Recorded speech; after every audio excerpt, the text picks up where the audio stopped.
नमस्कार, आपके साथ मैं अदिति त्यागी। बात होगी हमारे पड़ोसी मुल्क पाकिस्तान की, जहां पूरे तरीके से अनिश्चितता का माहौल। इमरान खान कभी अंदर जाते हैं, कभी बाहर आते हैं, फिर कहा जाता है फिर अंदर जा सकते हैं। कभी फौज सड़कों पर आ जाती है, जनता सड़कों पर आ जाती है। तो पूरे तरीके से कंफ्यूजन कंफ्यूजन और कंफ्यूजन के हालात। और सवाल ये कि क्या इमरजेंसी लगने जा रही है, जैसे कि उनके डिफेंस मिनिस्टर कह रहे हैं, मार्शल लॉ लगने जा रहा है, क्या होने जा रहा है। इसी पर बात करने के लिए हमारे साथ यूट्यूब पर बहुत ज्यादा सुने और देखे जाने वाले पॉलिटिकल एनालिस्ट संजय दीक्षित साहब हैं। जयपुर डायलॉग्स उनका चैनल, आप देखते हैं, सराहते हैं। संजय साहब, बहुत बहुत स्वागत है आपका, मुझे टाइम देने के लिए और इस ब्रॉडकास्ट में जुड़ने के लिए सर। धन्यवाद आपका अदिति जी। आपको, आपके सभी दर्शकों को नमस्कार, स्वस्ति वाचन। नमस्कार सर। सर, पहला सवाल ये, पाकिस्तान में जो हालात हैं, जो पूरे तरीके से कंफ्यूजन वाले हालात हैं, ये जो वायलेंस है, एग्रेशन है, ये क्यों है? आपको क्यों लग रहे हैं कि ये मौजूदा हालात जो हैं, ये जो अनसर्टेनिटी है, ये क्यों है? ये तो पाकिस्तान की जड़ में ही है। पाकिस्तान वाले भी मुझसे यही बात पूछते हैं कई बार, और मैं उनको कहता हूँ कि भाई, तुमको अगर भारत से अलग होना था, क्योंकि उसके जो कारण दिए गए हैं, वैसे मेरी एक पुस्तक है, आपने पता नहीं देखी है कि नहीं देखी है, अनब्रेकिंग इंडिया, और उसमें मैंने इन कारणों का बहुत विस्तार से विश्लेषण किया है कि क्यों तो पार्टीशन हुआ, और पाकिस्तान का जो रूट कॉज था वो क्या था, पाकिस्तान के मसाइल क्या थे, उनके जिसको बोलते हैं इश्यूज क्या थे, वगैरह वगैरह। तो जो बेसिक इश्यू पाकिस्तान का, मैं पार्टीशन से पहले नहीं जाता हूँ क्योंकि फिर वो बहुत डीप चले जाएंगे। पाकिस्तान जब बनता है तो पाकिस्तान खुद में एक कन्फ्यूजन में पैदा होता है कि पाकिस्तान एक्चुअली, जिन्ना ने खुद कहा था कि मुझे तो उम्मीद नहीं थी कि मुझे पाकिस्तान मिल जाएगा, लेकिन उसमें बहुत सारी बेवकूफ़ियाँ थी, हमारी लीडरशिप की भी थी कई सारी गलतियाँ, उसके कारण वो पाकिस्तान बना। पाकिस्तान बनने के बाद भी जिन्ना कन्फ्यूज़ रहे कि उनको क्या करना है। उन्होंने पाकिस्तान बनने के पहले 11 अगस्त 1947 को एक तकरीर की अपनी कॉन्स्टिट्यूशनल असेंबली में, और उसमें उन्होंने कहा कि हम पाकिस्तान जो है वो सेक्युलर मुल्क होगा। उसके बाद फिर उन्होंने उस बात को कभी दोहराया नहीं, नेवर। ना उसके पहले कभी ये बात कही, ना उसके बाद कभी ये बात कही, और उनके जितने भी एक्शंस थे वो इसके ठीक उलट होते थे। और जो भी पाकिस्तान में पार्टीशन के तुरंत बाद हुआ, वो पूरी तरह से हिंदू हेट्रेड पर आधारित था। अब हिंदू हेट्रेड क्यों थी? वो उनकी आइडियोलॉजी, उनकी थियोलॉजी में शामिल थी। फिर मैं वही कहूँगा, मैं पीछे नहीं जाऊँगा, बहुत डीप है वो मामला, उसमें तो हम डेप्थ में उसको एनालाइज करेंगे। आपको मैं अपने आर्टिकल्स भेज दूंगा, उसको देख लीजिएगा। उसके बाद फिर क्या होता है कि इनका ऑब्जेक्टिव्स रेजोल्यूशन आता है 1949 में। उस 1949 में ये ऑब्जेक्टिव्स रेजोल्यूशन में ये कह देते हैं कि the sovereignty of this universe belongs to Allah and Allah alone. ये इनकी कॉन्स्टिट्यूएंट असेंबली का ऑब्जेक्टिव्स रेजोल्यूशन। तो उसमें फिर जो भी बाद में कॉन्स्टिट्यूशन इनका 1956 में पहला कॉन्स्टिट्यूशन बनता है, वो भी इसी हिसाब से, इसी थियोलॉजी का, मतलब है कि इस्लामिक स्टेट के हिसाब से बनता है। अब ये इस्लामिक स्टेट भी बनना चाहते हैं। अगर Islamic state, purely Islamic state बन जाते तो कोई समस्या नहीं होती। ये मैं आपको ये बता रहा हूँ, बिल्कुल मेरी जो समझ है इस्लाम की और इस्लामिक स्टेट्स की, उसके हिसाब से बता रहा हूँ। लेकिन ये ना इस्लामिक स्टेट बने और ना ये प्योर रिपब्लिक बने, ये बन गए इस्लामिक रिपब्लिक। अब वो जो सारी समस्या आती है वो इनके इस्लामिक रिपब्लिक बनने से आती है, क्योंकि ये जो है they are falling between two stools. अब ये देखिए कि इसके बाद भी ये कॉन्स्टिट्यूशन फाइनलाइज नहीं कर पाए। 1956 में इनका कॉन्स्टिट्यूशन फाइनलाइज होता है। उसके बाद में फिर ये वहाँ पर कू हो जाता है, अयूब खान आ जाते हैं। अयूब खान जो थे वो मिलिट्री रूलर थे, लेकिन वो काफ़ी प्रोग्रेसिव और मॉडर्न थे आउटलुक में, क्योंकि वेस्टर्न एजुकेटेड थे। तो वो आने के बाद में वो इस्लामिक रिपब्लिक ऑफ पाकिस्तान में से इस्लामिक हटाते हैं। 1961 में ये काम होता है और उसको रिपब्लिक ऑफ पाकिस्तान बनाते हैं। उस पर वहाँ पर अनरेस्ट हो जाता है तो उसको वापस इस्लामिक रिपब्लिक बना देते हैं। तो जो इसकी फंडामेंटल प्रॉब्लम है वो ये है कि ये ना तो इस्लामिक स्टेट हुआ जैसा कि ओरिजिनली इसको सोचा गया था। थोड़ा-सा पीछे रेफ़र करना पड़ेगा पार्टीशन से पहले, जो पार्टीशन से पहले 1946 में जो कैंपेन की थी मुस्लिम लीग ने पाकिस्तान के लिए, वो पूरी की पूरी तरह थियोलॉजी पर आधारित थी।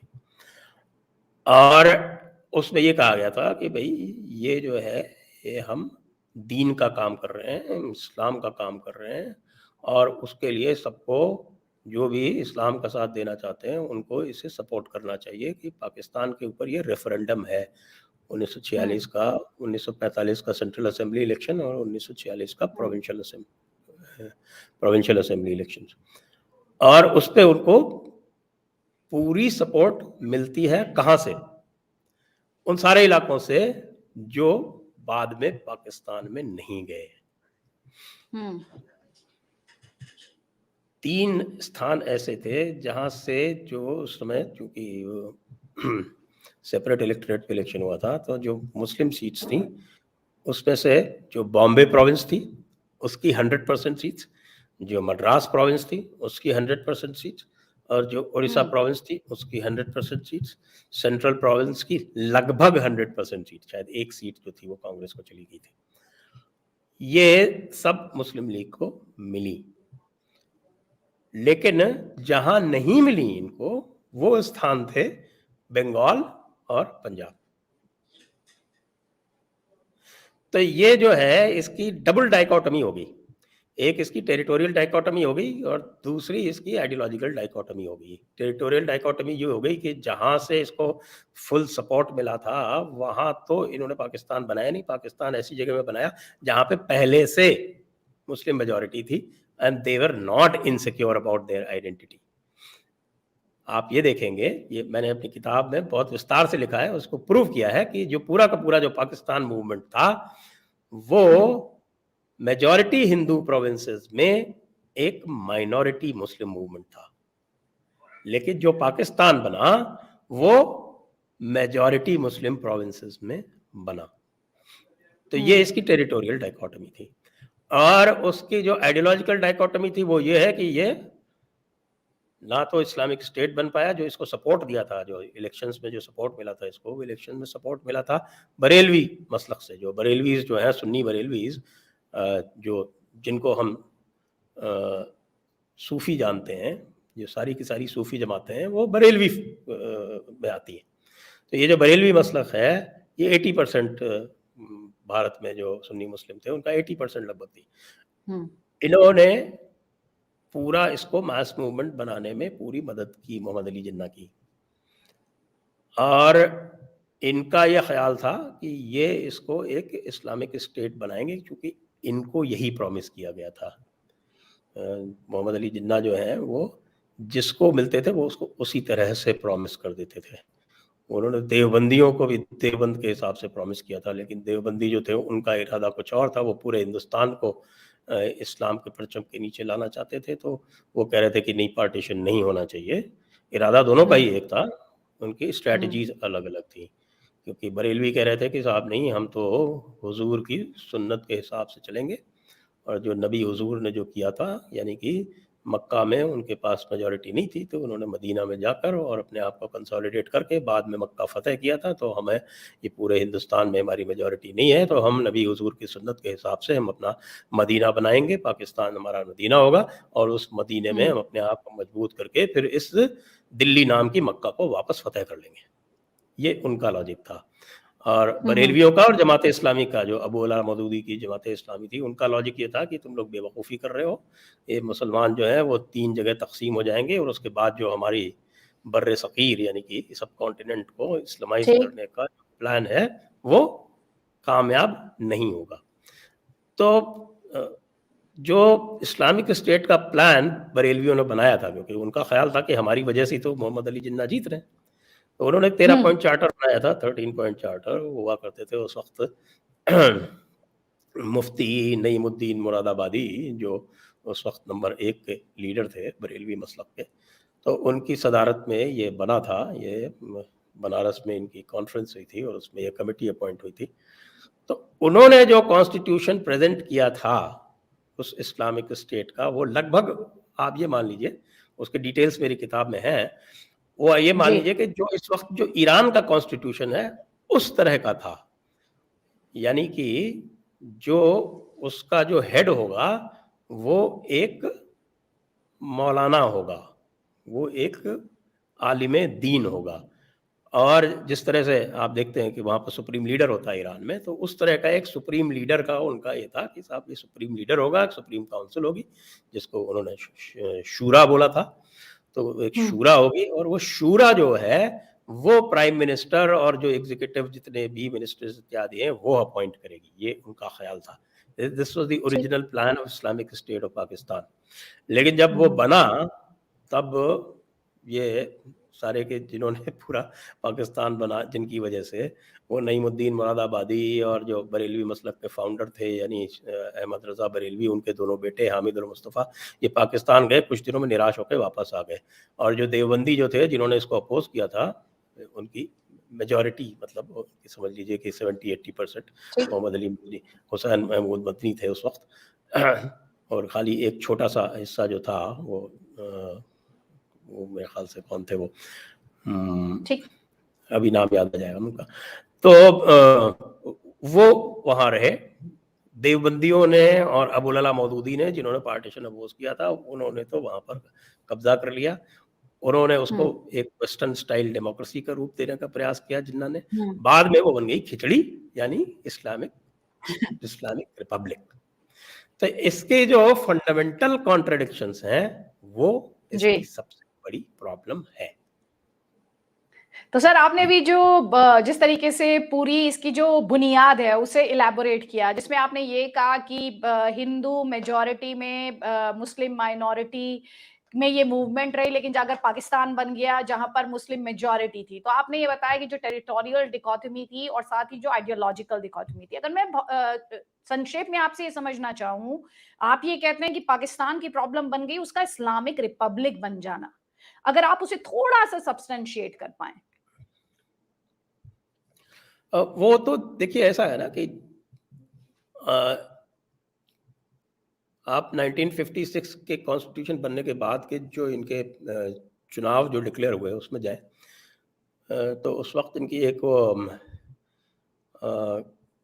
अवामी पार्टी या इस तरह से करके कोई पार्टी हुआ करती थी, वो पूरी जीतने की कगार पे थी। वो थोड़ा लेफ्टिस्ट ओरिएंटेशन था उसका, और ये था कि भाई यदि डेमोक्रेटिक इलेक्शन होंगे तो वो पार्टी जीतेगी। तो उस वक्त मिलिट्री ने कहा कि अयूब खान ने जब टेक ओवर किया तो उसका लॉजिक ये था कि military is the guardian of not only the territorial physical territory of Pakistan, it is also the guardian of the ideological frontier of Pakistan. तो वो टेरिटोरियल फ्रंटियर और आइडियोलॉजिकल फ्रंटियर दोनों के गार्जियन का उन्होंने रोल एज्यूम किया। तो अब आप देख रहे हैं ना यहाँ क्या, एक तरफ तो डेमोक्रेटिक इलेक्शन होने उस कॉन्स्टिट्यूशन के हिसाब से, लेकिन उसमें ये लग रहा है कि लेफ्टिस्ट पावर में आ जाएंगे तो फिर जो इस्लामिक आइडेंटिटी है वो जोर मार जाती है, और वो कहते हैं कि नहीं, इस्लामिक आइडेंटिटी को हमें प्रिजर्व करना है, और मिलिट्री रूल आ जाता है। और मिलिट्री रूल चलता है। फिर बाद में 71 वॉर के बाद में फिर जुल्फ़िकार अली भुट्टो आते हैं। जुल्फ़िकार अली भुट्टो हालांकि उन जो वेस्ट पंजाब के तो वो इलेक्टेड लीडर थे, क्योंकि 71 के जो इलेक्शंस हुए थे उसमें वैसे तो मुजीबुर रहमान जीते थे, लेकिन जब बांग्लादेश अलग हो गया तो जो रेस्ट ऑफ द टेरिटरी थी उसमें तो इलेक्टेड लीडर जुल्फ़िकार अली भुट्टो थे। तो वो फिर डेमोक्रेसी बन जाती है। डेमोक्रेसी बनने के बाद में वो कुछ एक्शंस लेते हैं, खैर वो पॉपुलिस्ट एक्शन लेते हैं। वो अगर आपने हुसैन हक्कानी साहब की Pakistan between mullah and military पढ़ी हो, तो ये जो है ये पूरा एक यहाँ का एलिट कैप्चर रहा है हमेशा से। क्योंकि इसमें एक और तीसरा फ्रंट भी ये आता है कि पाकिस्तान जो है वो पूरी की पूरी तरह एक अशराफिया वर्ग का एक सिस्टम है, यानी जो उनके एलिट्स हैं, वहाँ कभी लैंड रिफॉर्म्स नहीं हुए, वहाँ कभी पब्लिक वेलफेयर के लिए कोई काम नहीं हुए, वहाँ पर जो आप रोज यहाँ आपकी और हमारी आदत पड़ गई है देखने की कि किस तरह से पब्लिक वेलफेयर के काम जो है वो सरकारें करती हैं, ऐसा वहाँ कभी भी ये कह सकते हैं कि प्रायोरिटी नहीं थी। कभी कभी काम किए गए तो वो किसी दीगर पर्पज़ों के लिए मुख्तलिफ इरादों के लिए किए गए। अब जो आपने कहा सब्सटैंशिएट करूं तो आप जुल्फ़िकार अली भुट्टो का जो पीरियड है उसके बाद देख लीजिए क्या हुआ कि जुल्फ़िकार अली भुट्टो ने जैसे ही ये काम शुरू किए, जिसमें क्योंकि वो थोड़ा लेफ्टिस्ट टाइप के थे, तो वो लोगों को लगा कि साहब ये जो एलीट पावर है ये चली जाएगी, तो तुरंत आइडियोलॉजिकल फ्रंटियर्स को गार्ड करने के लिए ज़ियाउल हक कूद पड़े बीच में और उन्होंने फिर से टेक ओवर कर लिया। और आज भी आप यही देखती हैं, जब भी मिलिट्री कूदती है बीच में, या मिलिट्री आजकल जो है वो डायरेक्ट नहीं कूद के मुर्गे आपस में लड़ाती है और एक को दूसरे के ऊपर चूज करती है, तो उसके पीछे आइडियोलॉजिकल फ्रंटियर को गार्ड करने का उसका जो सेल्फ अपॉइंटेड रोल है वो ही होता है। क्यों? ज़ियाउल हक ने मिलिट्री का मोटो भी चेंज कर दिया था। इनका 73 में कॉन्स्टिट्यूशन लागू हुआ, जो ज़ुल्फ़िकार अली भुट्टो ने लागू कराया, उसमें चेंज करके तो उसको एक इस्लामिक रिपब्लिक में इस्लाम का थोड़ा ज़्यादा चूरन डालने का प्रयास किया ज़ियाउल हक ने। साथ में मिलिट्री को पूरी तरह से आइडियोलॉजिकल किया, क्योंकि मिलिट्री का जो इसका मोटो हुआ करता था पाकिस्तान की मिलिट्री का, वो एक नॉर्मल मिलिट्री जैसा हुआ था, होता रहता था, लॉयल्टी, ट्रस्ट, इस टाइप का कुछ था।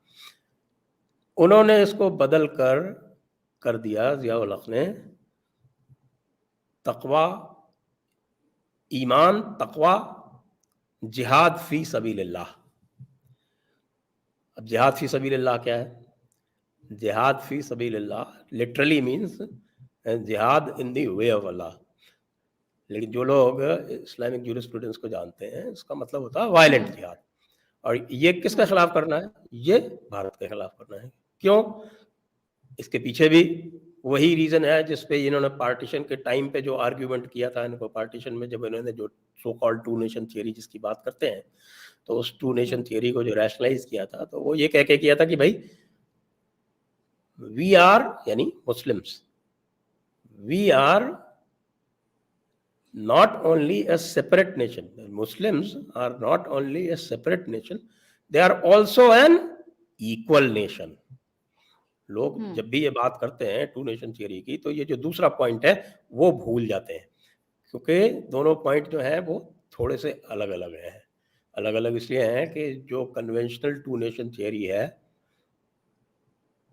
वो बेसिक इस्लामिक आइडियोलॉजी है, ये लोगों को ज़्यादातर जानकारी नहीं है। कोई कहता है जिन्ना ने इसको प्रोपाइंड किया, कोई कहता है इसको प्रोपाउंड किया इकबाल ने किया, कोई कहता है सैयद अहमद खान ने किया, और इसकी जो रिटन एविडेंसेस हैं तो वो तो मैं प्रोड्यूस कर चुका हूँ।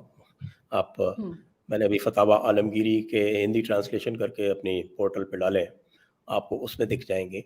और वो चूँकि औरंगज़ेब जो था वो नक्शबंदी तरीक़े का मुरीद था, और अपना जो उस्ताद जो है वो मूल उस्ताद वो शेख अहमद सरहिंदी को मानता है। तो वहाँ से तो आपको ये पूरा कंटिन्यूअस सिलसिला मिल जाएगा।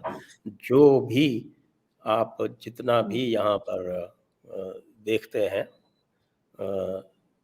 जो बाद में बरेली और देवबंदी में अलग हो गए, उनका सबका स्रोत जो है आपको अहमद सरहिंदी से मिल जाएगा, शेख अहमद सरहिंदी से। तो ये जो इक्वालिटी वाला जो फेटिश इन्होंने ऐड किया, वो एक ऐसी एक साइकोलॉजिकल बर्डन बन गया पाकिस्तान को कि पाकिस्तान कभी भी एक नॉर्मल कंट्री बन ही नहीं पाया। इसीलिए मैं कई बार कहता हूं कि Pakistan is only a state, it is not a nation. ये एक नॉर्मल सेंस में नेशन नहीं है। ये एक आइडियोलॉजिकल ग्रुपिंग है और एक स्टेट है। इसीलिए लोग कहते हैं कि साहब in Pakistan the military has a state, army has a nation. It is not a nation, it is a state which is commanded by the army because of its self-appointed role of guardian of the ideological frontier. वो ideological frontier कहाँ से आता है? वो Islamic Republic के Islamic part से आता है।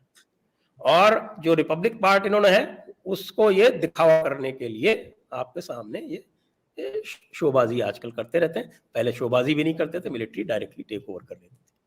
जी, ये बहुत ही इंटरेस्टिंग इनसाइट्स आपने जो दिए, उसमें मैं एक्चुअली आपने मेरा जो थर्ड क्वेश्चन था उसको ऑलरेडी आंसर किया है कि मिलिट्री इतनी स्ट्रांग क्यों हो गई, और आपने बताया कि कैसे मिलिट्री सिर्फ टेरिटोरियल नहीं बल्कि जो आइडियोलॉजिकल कॉन्सेप्ट है उसकी भी सेल्फ अपॉइंटेड गार्डियन है।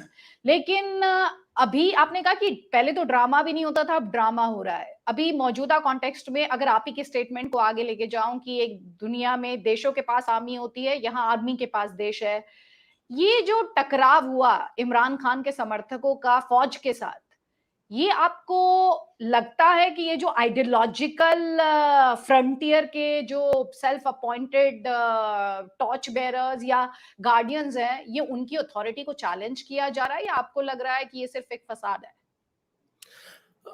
ये it is probably more complicated than that, क्योंकि इमरान खान जो है वो अपने आप को इस आइडियोलॉजिकल फ्रंटियर का गार्जियन देखता है। वेदर ही इज डिल्यूजनल और नॉट इज डिबेटेबल, लेकिन उसके जो भी एक्शंस और जो भी बातें वो करता है उसमें आप डीप में जाएंगे तो आप पाएंगे कि इमरान खान अपने आप को एक खलीफा के रूप में देख रहा है।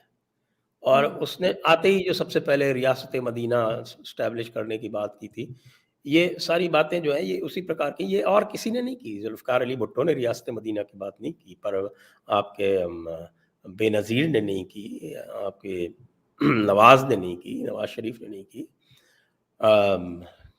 इसके पहले भी जब ये इनकी पीपीपी की गवर्नमेंट रही तब भी किसी ने अपने आप को एक क्लेरिकल रोल में, या जिसको कहें कि एक इस्लाम के गार्जियन के रूप में किसी ने अपने आप को प्रोजेक्ट नहीं किया। ये काम इमरान खान कर रहा है, और ये जो आप इसकी पॉपुलैरिटी देख रहे हैं ना, उसके पीछे भी यही कारण है, क्योंकि जो इस्लामिक पब्लिक होती है किसी इस्लामिक स्टेट में, वो इस चीज़ की तरफ बहुत अट्रैक्ट होती है। तो इनका जो कॉन्फ्लिक्ट इस समय है उसको मैं यदि इस लेंस से देखूं तो ये जो है उस आइडियोलॉजिकल फ्रंटियर की गार्जियनशिप क्लेम करने का कॉन्फ्लिक्ट है, आपस में जो इनकी टसल है।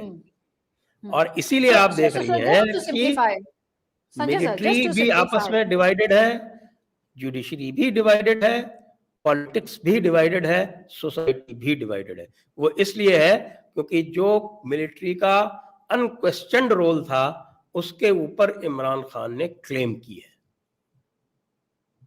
और ये बहुत इंटरेस्टिंग है। जस्ट टू सिंप्लीफाई, यानी अब जो पाकिस्तान में हो रहा है, क्या उससे सही मायने में, क्योंकि आप ये कह रहे हैं कि जो आइडियोलॉजिकल फ्रंटियर है, इमरान खान नियाजी उसी फ्रंटियर को क्लेम करने की कोशिश कर रहे हैं, विच जो जिसका सीधा सा मतलब होगा, जैसे कि आपने बहुत डिटेल में ये इलैबोरेट किया यहाँ पर, कि ये फौज का रोल है, self appointed guardian of ideological frontier. ऐसे में पाकिस्तान की पूरी स्टोरी को अगर सम अप करना हो तो क्या ये कहा जा सकता है कि ये जो मौजूदा हालात इस वक्त पाकिस्तान में है, ये बेसिकली फौज बनाम इमरान खान है, या ये फौज बनाम इस्लामिक आइडेंटिटी है? ना ना ना, ये फौज बनाम इमरान खान है। ये तो दोनों ही इस्लामिक आइडेंटिटी क्लेम कर रहे हैं ना, इसीलिए तो झगड़ा हो रहा है। अगर वो नॉर्मल रहता पहले भी तो फौज को उससे क्या दिक्कत थी? फौज ने ही तो उसको अपॉइंट किया। आफ्टर ऑल जब वो बना था तो आपको याद हो उसके ऊपर व्यंग कसे जाते थे कि इलेक्टेड नहीं सिलेक्टेड प्राइम मिनिस्टर है। तो वो सिलेक्टेड प्राइम मिनिस्टर जो है वो अपनी बेसिकली अगर फौज की लैंग्वेज में बोले तो वो अपनी औकात में नहीं रहा। वो जो है ही tried to become larger than life, इसी वजह से एक स्टेज्ड ऑपरेशन में उसको हटाया गया। और फौज ने ये सोचा कि भाई इसको जो है हम ये हटा देंगे तो ये मामला वापस हमारे काबू आ जाएगा, लेकिन वो आ नहीं रहा क्योंकि वो पीछे हट नहीं रहा, वो लगातार उसके ऊपर जारी है। और अभी तो बहुत कुछ होना बाकी है, क्योंकि जो फौज है पाकिस्तान की, उसने सिविलियंस के खिलाफ एक भी जंग नहीं हारी है। भारत से तो सारी जंगें हारी हैं, लेकिन सिविलियन के खिलाफ कभी जंग नहीं हारी है। तो मुझे ये दिख रहा है आगे कि भाई ये अगर सिविलियन से जंग होगी तो हो सकता है मिलिट्री अभी भी भारी पड़े। और क्योंकि आपने सिविलियंस और वर्सेस आर्मी के ट्रैक रिकॉर्ड की बात की, मैं नियाजी वर्सेस फौज के ट्रैक रिकॉर्ड की बात करती हूँ कि एक नियाजी ने इंडियन फौज के सामने सरेंडर किया था, और इमरान खान नियाजी क्या फौज के सामने सरेंडर करेंगे? ये अपने आप में एक सवाल है। दोनों में जीतेगा कौन, संजय सर?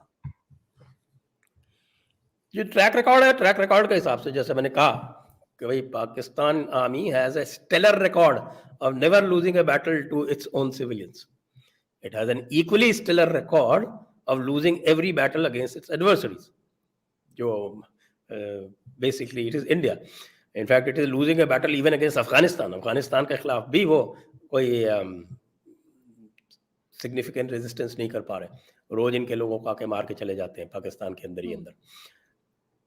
तो when it comes to fighting with real weapons, they have never proved themselves. लेकिन when it comes to fighting against civilians, they've always been victorious, they've always been triumphant. There is not even a single instance कि भाई civilians ने इनको overpower कर लिया हो। इस बार जो कुछ हो रहा है वो is definitely something out of the ordinary. आप कह रहे हैं कि जो इस वक्त हो रहा है वो आउट ऑफ ऑर्डिनरी। आपको ये बहुत सारे रिपोर्ट्स हैं संजय सर, जिसमें लोगों के जहन में सवाल आता है, क्या पाकिस्तानी फौज में खेमे बटे हुए हैं? क्या ये पाकिस्तानी फौज आपस में ही मर मिटेगी क्या?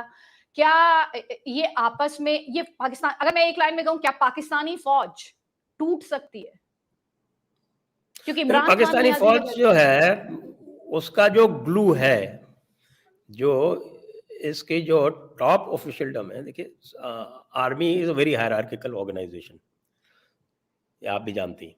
एवरी आर्मी, चाहे वो पाकिस्तान आर्मी हो चाहे इंडियन आर्मी हो, तो वहाँ पे जो कमांड है it has to be followed, never it is never to be question. जो कुछ भी हो, अगर कह दिया है कि आप जो है इस पहाड़ी से कूद जाइए तो कूदना ही है, that command is never question. अभी जो इनका जो इंडोक्ट्रिनेशन हुआ है, जब से ये एक मुजाहिद फोर्स बनी है, जब से जिहाद फी सबीलिल्लाह इसका एक मोटो बन गया है, ऑफिशियल मोटो है वैसे, by the way, you can check, तब से इनका इंडोक्ट्रिनेशन भी होता है। तो उस इंडोक्ट्रिनेशन में फिर ये दिक्कत आ जाती है कि जितने भी फौजी जर्नैल हैं, उन जर्नैलों ने इतने ज़्यादा अपने कारोबार फैला रखे हैं कि there is, according to my information, a lot of disquiet. जो नीचे की जो रैंक और फाइल है, जो जूनियर ऑफिसर्स हैं, कर्नल एंड बिलो, और जो आपके सोल्जरी है, जो बेसिक रैंक्स हैं, उनमें बहुत ज़्यादा डिस्क्वाइट है, और उनमें बहुत ज़्यादा इमरान खान के प्रति एक भावना है। वो भावना इसीलिए है क्योंकि इनको इंडोक्ट्रिनेट किया गया है जिस आइडियोलॉजी में, इनके हिसाब से इमरान खान उसी आइडियोलॉजी को आगे बढ़ा रहा है। और जो इनके जो ऑफिसर्स हैं, जो जनरल्स हैं, वो करप्शन में बिल्कुल बिल्कुल हम कह सकते हैं कि अप टू द नेक हैं। इन्होंने अपने दुनिया भर के जो है वो पब्लिक सेक्टर यूनिट्स क्रिएट कर रखे हैं, और उनमें जो है आप देखिएगा उसकी वजह से जो इकोनॉमी है कंट्री की वो भी डाउन जाती है, और वो सब के सब जो है वो अपने हिसाब से, कोई भी जर्नल यहाँ रिटायर नहीं होता, किसी न किसी जाके किसी पब्लिक सेक्टर यूनिट में या किसी और में जाके फिट हो जाता है। उसके साथ में ये रियल एस्टेट का कारोबार चलाते हैं और डीएचए और कॉर्नर प्लॉट ये इनके डिफाइनिंग कैरेक्टरिस्टिक्स हैं। जो आप फौज से बाहर के लोगों से पूछेंगे तो वो बस यही मजाक उड़ाएंगे, भैया इनसे तो डीएचए करवा लो और इनसे तो कॉर्नर प्लॉट लिवा लो, और ये कॉर्नर प्लॉट कॉर्नर करेंगे, उसके बाद फिर उसको बेचने के लिए अपना कोई रियल एस्टेट वाला कोई दलाल ढूंढेंगे।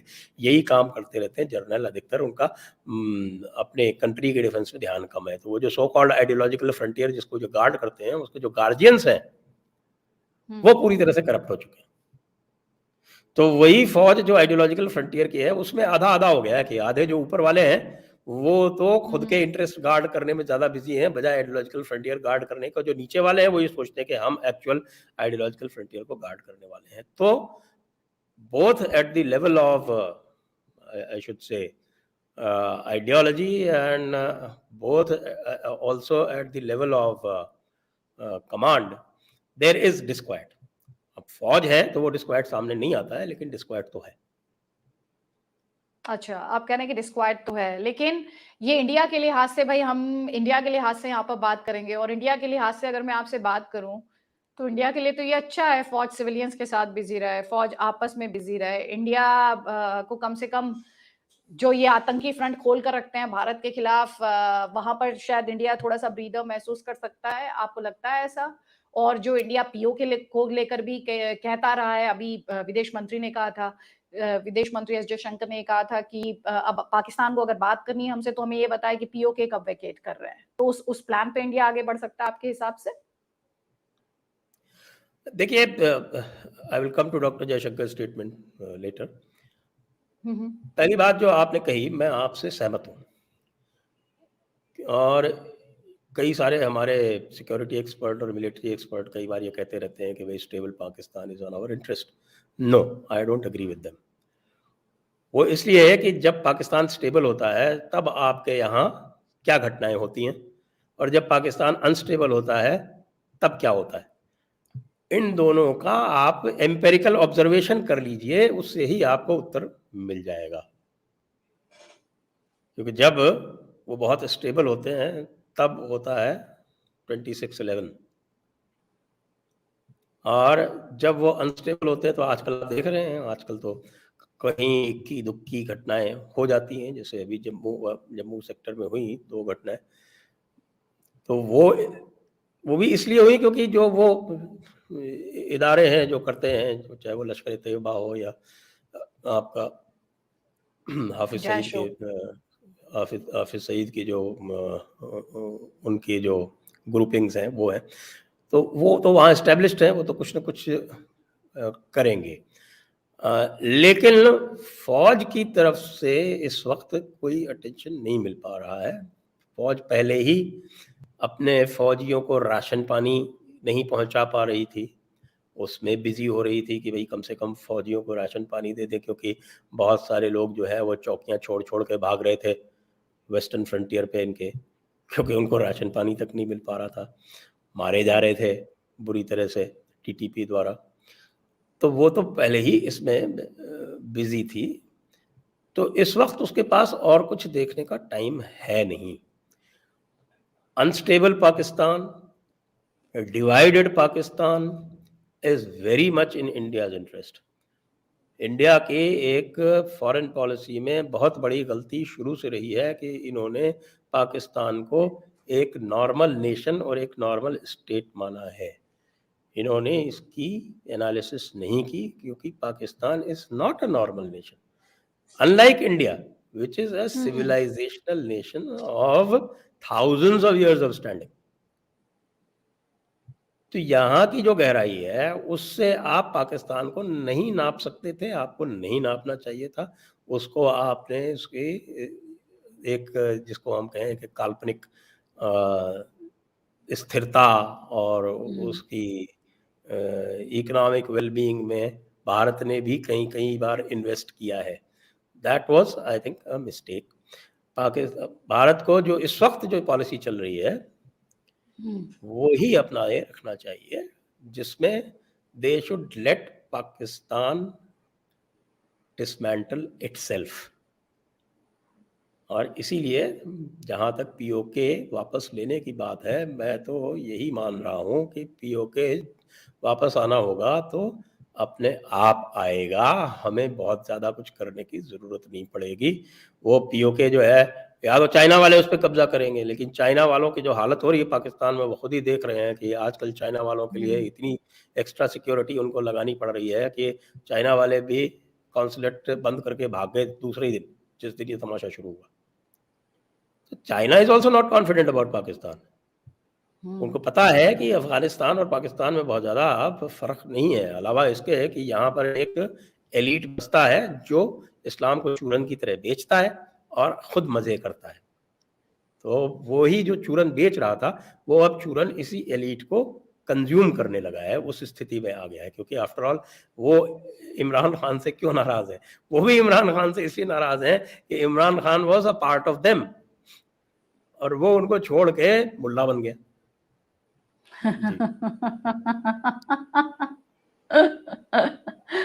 लेकिन मेरा आपसे लास्ट सवाल ये है कि पाकिस्तान को जब मैं देखती हूँ तो एक कंपैरिजन ज़हन में आता है कि एक बेटा जो अपने पिता को हराना चाहता है, भाई कोशिश होनी चाहिए कि हर बेटा अपने पिता से आगे जाए, लेकिन यहाँ पर बेटा अगर पिता को ही हराने की कोशिश करता रहा, उसका पूरा फोकस यही रहे कि मेरा पिता क्या कर रहा है, मेरे पिता को मुझे हराना है, तो उसकी हालत क्या वैसी हो जाती है जैसे इस वक्त पाकिस्तान की हो गई है? क्योंकि पाकिस्तान ने सारा फोकस अपनी फौज पर किया, जो आपने बहुत डिटेल में इलैबोरेट किया, आइडियोलॉजिकली भी और इनफैक्ट एक्सपेंडिचर वाइज भी मैं कहूँ, खर्चे के तौर पर भी मैं कहूँ तो सबसे ज्यादा पैसा तो पाकिस्तानी फौज ने ही खाया और पाकिस्तानी यस यस फौज ने यस ही भाई, पर ही खर्चे इनका किए बजट हुए। चाहे जितना डोल्ड्रम्स में रहे, पाकिस्तानी फौज का बजट जो है वो बढ़ते रहना चाहिए हमेशा। प्रिसाइजली, तो ये जो एंटी इंडिया हेट्रेड रही, जो भारत के लिए नफरत रही, जिसे ये अपनी जनता को बेचते रहे और भारत से compete करने के चक्कर में कहीं के ना रहे, दुनिया में बैंकरप्ट होने की कगार पर हैं, आपको लगता है वही सबसे ज्यादा इन्हें कॉस्ट किया है? That is only a symptom. Okay. Basic तो मैंने आपको बताया ना, टू नेशन थ्योरी का जी बेसिक जी है, वो इक्वालिटी तो उनको करनी ही है। तो वो इक्वालिटी ज़्यादातर लफाजी से ही करते रहे, लेकिन मिलिट्री जो है वो उस लफाजी का फ़ायदा उठा के अपना बजट बढ़वाती रही, और उसमें से बहुत सारा तो उसने अपनी पॉकेट्स को लाइन अप करने में ही लगा दिया है। और आज की डेट में तो मिलिट्री का ये हाल है कि इनके पास, जो अभी आपने देखा होगा बाजवा साहब का वो जो लीक हुआ था, ऑडियो लीक, इनके पास तो हफ्ते भर लड़ाई करने का मादा नहीं है इस वक्त, जज्बा है सिर्फ। लेकिन जज्बा काम तब करता है जब साथ में असलहा हो। लाठियों से तो नहीं लड़ सकते ना आप, सामने मशीन गन हो और आप लाठी लेके जाए तो कितना ही जज्बा हो, क्या होगा? और इस वक्त तो संजय सर, हमें ये भी नहीं पता कि वो जज्बा भी कितना बचा है, क्योंकि जिस ये तरह से अभी आपने आपने बात बहुत सही कही, क्योंकि ये इमरान ने एक काम बहुत बड़ा ये किया है कि उसने जो है पूरी मिलिट्री लीडरशिप को डिमोरलाइज कर दिया। उन्होंने कभी नहीं सोचा था कि इस तरह हो सकता है कि पब्लिक जो है वो मिलिट्री के खिलाफ खड़ी हो सकती है। पूरे पाकिस्तान के आज तक के इतिहास में पंजाब में पब्लिक कभी भी मिलिट्री के खिलाफ खड़ी नहीं हुई। ये जो नारे थे कि ये जो दहशतगर्दी है इसके पीछे वर्दी है, ये आपने खैबर पख्तूनख्वा में सुने होंगे, बलूचिस्तान में सुने होंगे, कभी कभार सिंध में, या कभी इधर उधर सिंध के एक दो कोनों में सुन लिए होंगे, ज़्यादा नहीं। पंजाब में तो आज तक never never, not one occasion कि ये नारा कभी सुनने को लगा है, क्योंकि मेनली ये it is considered to be a Punjabi force. अब उसके अलावा वहाँ इसमें पश्तून है, सिंधी तो ऑलमोस्ट निल है, बलोचों को अब ये लेते नहीं, थोड़े बहुत होंगे तो होंगे, बाकी तो इट्स बेसिकली 80% पंजाबी फोर्स और अबाउट 20% पश्तून। उसमें जाकर अब उसके खिलाफ जो आपने देखा, वो that hatred was quite obvious. In fact बहुत सारे लोगों को इस पर विश्वास नहीं हुआ, और आपने सुना होगा कई लोगों ने ये कहा कि ये तो फॉल्स फ्लैग ऑपरेशन है, ये आर्मी खुद करवा रही है बहाना ढूंढने के लिए कि हम मार्शल लॉ लगवा सके। लेकिन now it transpires that it was quite genuine, it was from the heart of the people, so that is quite demoralizing for the Pakistan army. लेकिन पाकिस्तान एज अ नेशन ही संजय सर बहुत demoralised है इस वक्त, चाहे इकोनॉमिक फ्रंट हो, चाहे nation तो कभी था ही नहीं ना।